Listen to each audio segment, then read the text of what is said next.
उन्हाळा म्हटलं की आपण वेगवेगळ्या प्रकारची उन्हाळी कामं करतो. म्हणजेच वाळवणाचे प्रकार. तर ते वाळवणाचे प्रकार आपण भरपूर असे पाहिलेले आहेत. आणि महत्त्वाचं म्हणजे लोणचं. तर लोणचं हे उन्हाळ्यात आपण नेहमी घालतोच. म्हणजेच वर्षभर आपण आता जेवताना घेण्यासाठी, अगदी मस्त चव येण्यासाठी जेवणाला, तर हे लोणचं नक्की करतो. तर बाहेरून आणण्यापेक्षा आपण घरीच हे लोणचं वेगवेगळ्या पद्धतीने बनवतो. आता आपण लोणच्याचे सुद्धा खूप प्रकार पाहिलेत. तर आजचा जो प्रकार आहे तर तुम्ही पाहताच क्षणी तोंडाला पाणी सुटेल, अतिशय चविष्ट असं आपण लोणचं तयार करतो आहे. म्हणजेच खानदेश भागामध्ये अतिशय छान असं लोणचं तयार करतात. मस्त पद्धत आहे. नक्की तुम्ही हा व्हिडिओ पूर्ण पहा आणि अशाच पद्धतीने या उन्हाळ्यामध्ये हे लोणचं बनवा. तर बघा, पहिल्यांदा मी 5 किलो कैऱ्या घेतलेल्या आहेत. कैऱ्या घेताना अतिशय कडक बघून घ्यायच्यात आणि अगदी पोपटी रंगाच्या कैऱ्या घ्यायच्या आहेत आणि अगदी मस्त असं गाभा असेल असा ह्या कैऱ्या घ्यायच्यात. तर बघा, आता त्या मी स्वच्छ धुवून घेतल्यात आणि कापडाने पुसून कोरड्या केल्यात. आता जर अडकित्ता असेल तुमच्याकडे तर अशा पद्धतीने त्याचे हे फोडी करायच्यात. म्हणजे प्रत्येक फोडीला ही कोय आली पाहिजे.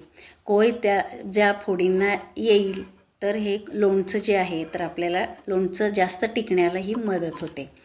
तर लोणचं कसं जास्त दिवस टिकवायचं ह्या पण मी टिप्स तुम्हाला या व्हिडिओमध्ये दिलेल्या आहेत. तर नक्की काळजीपूर्वक हा व्हिडिओ बघा आणि अशा पद्धतीने तुम्ही लोणचं तयार करा. तर कैऱ्यांच्या फोडी करताना प्रत्येक फोडीला हे कोळीचा भाग आला पाहिजे. ह्या कोळीचा भाग जेव्हा येईल तर हे लोणचं आपलं नंतर अशा जास्त गिचका होणार नाही. अगदी सुट्ट्या फोडी राहतील आणि हे जास्त दिवस लोणचं टिकतं. तर अशा एकसारख्या आपण फोडी करून घेतल्यात. त्यातल्या ज्या कोळी आलेल्या आहेत त्या काढून घ्यायच्यात. नंतर त्याचा पापुद्रा असतो तो काढून घ्यायचा आहे. तर बघा, अशा पद्धतीने सगळ्या आपण ज्या फोडींच्या कोळी काढून घेतल्यात, पापुद्रा काढून घेतला आहे, अगदी स्वच्छ अशा ह्या फोडी करून घेतल्यात. आणि बघा, अगदी एकसारख्या ह्या फोडी तयार झाल्यात. जास्त बारीकही नाही आणि जास्त मोठ्या पण नाहीत. अशा पद्धतीने आता ह्या फोडी ज्या आहेत आपण आता ह्या थोड्याशा सुकवून घ्यायच्यात. तर फॅन खाली 2-3 तासासाठी आपण आता ह्या फोडी अगदी पसरवून ठेवलेल्या आहेत. आता आपला जो मसाला आपला तयार करायचा आहे तोपर्यंत या फोडी आहेत त्या फॅन खाली आपण सुकवून घेऊयात. आता मसाला करण्यासाठी पहिल्यांदा आपल्याला लागेल तेल. तर 5 किलो कैरीसाठी आपण 1.25 किलो तेल वापरतो आहे. तर तुमच्याकडे मोहरीचं तेल असेल ते घेऊ शकता, शेंगदाण्याचं असेल तर तेही तुम्ही घेऊ शकता. आता मी हे सनफ्लावर तेल घेतलेलं आहे, म्हणजे सूर्यफुलाचं तेल घेतलं आहे, तेही चालेल. तर आता मी मोठं पातेलं घेतलेलं आहे पहिल्यांदा. आता हे तेल जे आपण घेतलं आहे तर मी गॅसवरती अगदी गरम करायला ठेवले. तर अगदी कडकडीत तेल करायचं आहे. तेल तापते तोपर्यंत आपण आता हा मसाला तयार करून घेऊयात. तर अगदी मोठं पातेलं मी घेतलेलं आहे. आता त्यामध्ये आपण पहिल्यांदा पातेल्यामध्ये मीठ घेतलं आहे. तर 1.25 किलो हे जाड मीठ घेतलं आहे. ते मिक्सरला मी बारीक फिरवून घेतलं आहे आणि त्याचं अगदी सगळं पातेल्यामध्ये पसरवून घेतलं आहे. नंतर मी घेतलेली आहे मोहरीची डाळ. तर ती पण मी मिक्सरला जाडसर अशी बारीक करून घेतली. आता ही मोहरीची डाळ जी आहे ती 1/2 किलो आहे आणि ती त्या मिठावरती पुन्हा पसरवून घ्यायची. आता आपण ज्या जिन्सा घेणार आहोत एकावर एक थर ठेवून आपण व्यवस्थित असा मसाला पसरवून घेणार आहोत. आता त्यानंतर आपण घेणार आहोत बेडगी मिरची पावडर. तर ही सुद्धा अगदी मिक्सरला मी जाडसर वाटून घेतलेली आहे. तर ती आहे 150 ग्रॅम. तर 150 ग्रॅम ही बेडगी मिरची पावडर मी त्यामध्ये टाकली. आता तीसुद्धा त्यावरती मी पसरवून घेते. तर व्यवस्थित असे मी व्हिडिओत दाखवते त्याप्रमाणे सर्व असे थर लावून घ्यायचे. तर त्यानंतर आपण आता घेऊयात लवंगी मिरची. तर बेडगी मिरची ही रंगासाठी आपण घेतलेली आहे आणि तिखटासाठी आपण ही लवंगी मिरची घेतली. तर ती 50 ग्रॅम घेतलेली आहे. तर तीसुद्धा मी जाडसर अशी ही मिक्सरला फिरवून घेतली. तर तीसुद्धा आता त्यावरती मी थोडासा थर देऊन पसरवून घेते. नंतर आपण घेणार आहोत बडीशेप. बडीशेपसुद्धा मी मिक्सरला अगदी जाडसर अशी फिरवून घेतली. तीसुद्धा आपण त्यावर टाकून हलक्या हाताने अशी ही पसरवून घ्यायची. तर बडीशेप 70 ग्रॅम आहे. तर हे मी जे प्रमाण सांगते तर हे 5 किलो कैरीसाठी आपण हे व्यवस्थित अशी हे प्रमाण अगदी परफेक्ट आहे. नंतर मी घेतली हळद. तर हळद आहे 50 ग्रॅम. तर हळद ही आपली नॉर्मलच आहे. तर तुम्ही घरी जर केलेली हळद वापरली तर ही लोणचं टिकण्यासाठी चांगलं मदत होते. तर आता ही सुद्धा मी त्यावरती पसरवून घेतली. नंतर काळी मिरी घेतलेली आहे, तर ती मिक्सरला मी जाडसर अशी बारीक केलेली आहे. तर ती 15 ग्रॅम मिरी आहे. नंतर लवंग आहे, तीसुद्धा मिक्सरला फिरवून घेतलेली आहे. तीसुद्धा 15 ग्रॅम मी घेतलेली आहे. नंतर मी घेतलेली आहे सुंठ पावडर. तर सुंठसुद्धा मी मिक्सरला फिरवून बारीक करून घेतलेली आहे, तर ती आहे 10 ग्रॅम. नंतर आपण घ्यायची आहे मेथी दाणा पावडर. तर मेथीची बारीक अशी ही जाडसर असं हे मी पावडर करून घेतली, तर ती 50 ग्रॅम घेतली. तर आता हे थोडे थोडे ज्या जिन्स आहेत तर त्या मी एक ठिकाणीच टाकते, ते काही मी जास्त पसरवून घेत नाही. आणि नंतर मी हिंग घेतलेला आहे 15 ग्रॅम, तोसुद्धा मी त्यावरती टाकलेला आहे. आणि लसूण जो आहे तर 1 वाटी भरून मी लसूण घेतला आहे आणि त्याची अशी जाडसर अशी मिक्सरला मी फिरवून घेतलेलं आहे, पेस्ट करून घेतली. तर ती आपण आता त्यावरती टाकायची. तर आता ह्या सगळ्या ज्या जिन्स आहेत मी घेतलेल्या, तर त्या उन्हामध्ये कडकडीत मी वाळवून घेतलेल्या आहेत. म्हणजेच त्यामध्ये आता अजिबात बाष्प असं काही ओलसरपणा राहिलेला नाही. त्यामुळे हे आपलं लोणचं जे आहे टिकण्याला मदत होते. फक्त आता जो लसूण आहे तर तो थोडासा ओलसर आहे, म्हणून आपण अगदी वर लसूण टाकलेला आहे.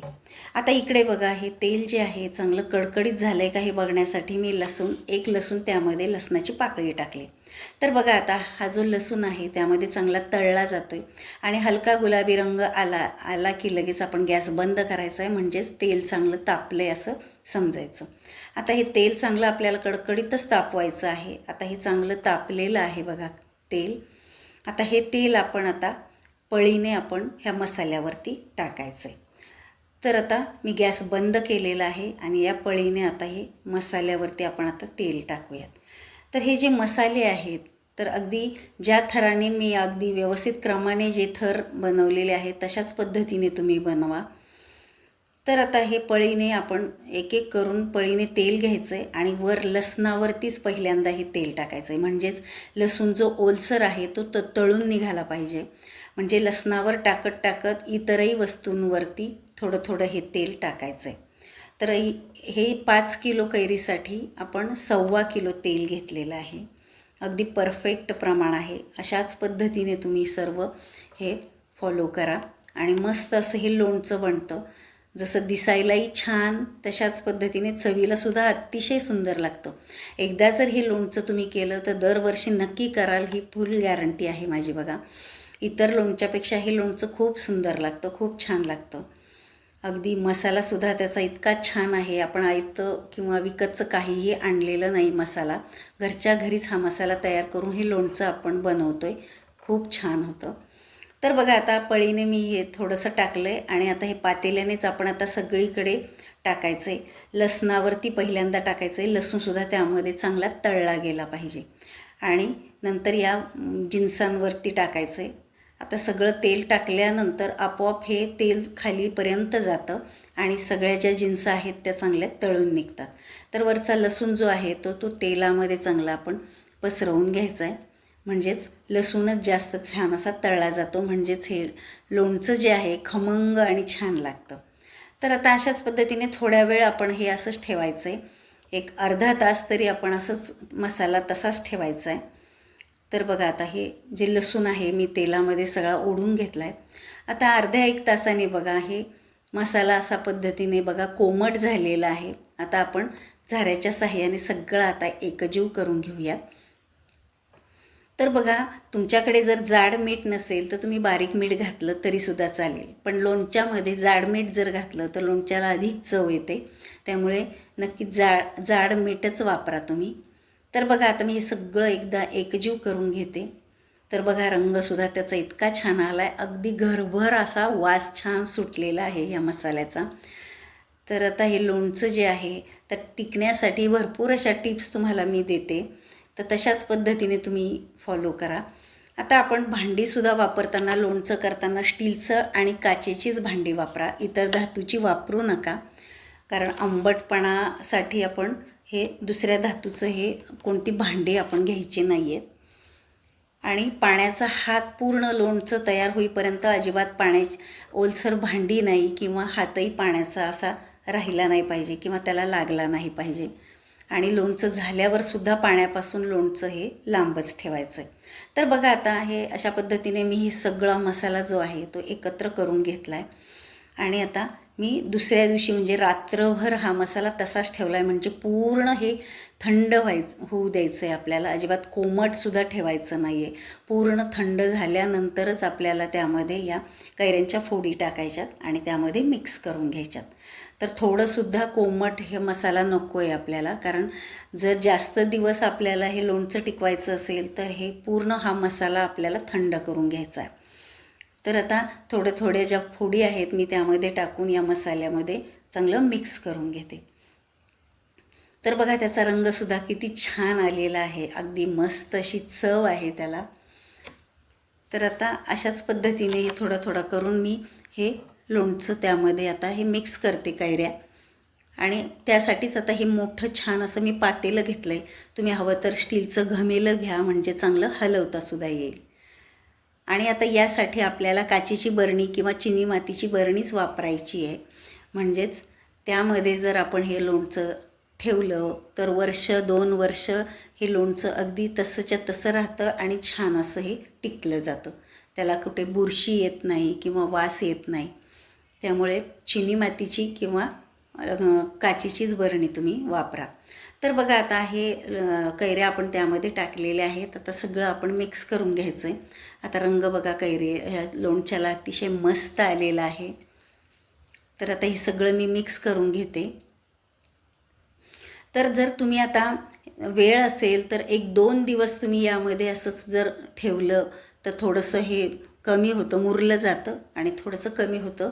म्हणजे बरणी जर तुमची छोटी असेल तर त्यामध्ये बसतं. किंवा मग तुमच्याकडे जर बसेल एवढं जर बरणी असेल तर तुम्ही लगेचच या फोडी किंवा हे लोणचं बरणीमध्ये भरून घेऊ शकता. तर बघा आता माझी बरणी पण मोठी आहे, मी लगेच त्यामध्ये आता हे टाकणार आहे. तर आता हे सगळं एकजीव करून घेतलेलं आहे. थोड्या वेळ 1 दिवस मी फक्त तसंच ठेवलेलं आहे आणि नंतर आता पुन्हा ते चांगलं मिक्स करून घेऊन आपण आता ही बरणीमध्ये भरायचं. तर बरणीसुद्धा आपण स्वच्छ धुवून घ्यायची, उन्हामध्ये कडकडीत अशी वाळवून घ्यायची आहे. त्यातलं सगळं पाणी किंवा ओलसरपणा जो असेल तो निघून गेला पाहिजे. आता ही जी बरणी आहे उन्हामध्ये वाळवल्यानंतर आपल्याला आता ही मी गॅसवरती लोखंडी तवा ठेवला आहे आणि त्यामध्ये हिंग पावडर टाकली आणि लसणाची जी टरफलं आहेत तर ती त्यामध्ये टाकली आणि या बरणीला आता त्याची आपल्याला धुरी द्यायची. पूर्णतः ही वाफ जी आहे तर बरणीमध्ये गेली पाहिजे.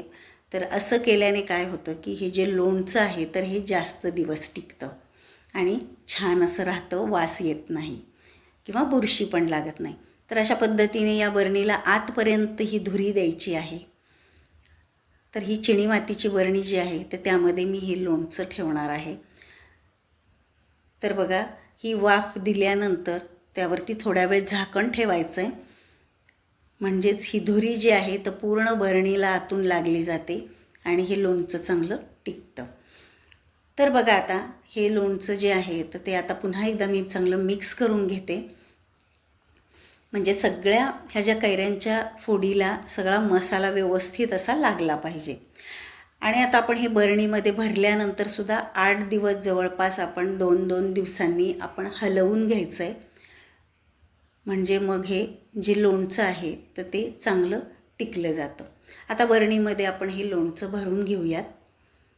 तर पळीने मी त्याच्यात तोंडाचा जो भाग आहे तो छोटा असल्यामुळे मी पळीने त्यामध्ये टाकते लोणचं. तर हे सगळं मी लोणचं जे आहे ते भरून घेते. तर बघा अशाच पद्धतीने अतिशय छान असं हे लोणचं तुम्ही नक्की करून पहा. अगदी स्पेशल खानदेश भागाकडे आता हे लोणचं जे आहे तर ते तयार करतात. जसं दिसायलाही छान लाल भडक आणि जसा वासही त्याचा खूप छान येतो तसंच चवीलासुद्धा अतिशय सुंदर हे लोणचं लागतं. तर हे तुम्हाला लोणचं कसं वाटलं मला कमेंट करून सांगा आणि आवडलं असेल तर आपल्या चॅनलला लाईक करा, शेअर करा आणि सबस्क्राईब करा. चला तर मग भेटूयात अशा छान छान नवनवीन रेसिपींच्या व्हिडिओ.